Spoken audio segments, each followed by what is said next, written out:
আসসালামু আলাইকুম। এটা হলো মজিব স্যারের পুষ্কুনি। দেখেন পুষ্কুনিটা সত্যি ওই অসাধারণ একটা দৃশ্য। ওনার বাড়ি দেখে আমি খুব মুগ্ধ। ওনার সত্যি একটা মনের মতো একটা বাড়ি করছে।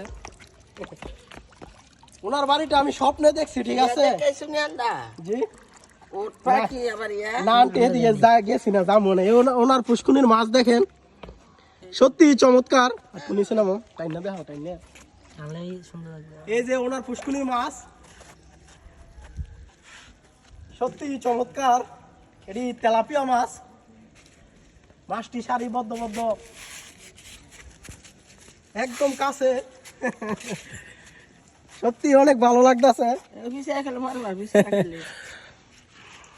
দেখার মতো একটা জায়গা, অসাধারণ। আমি মুগ্ধ। আসসালামু আলাইকুম।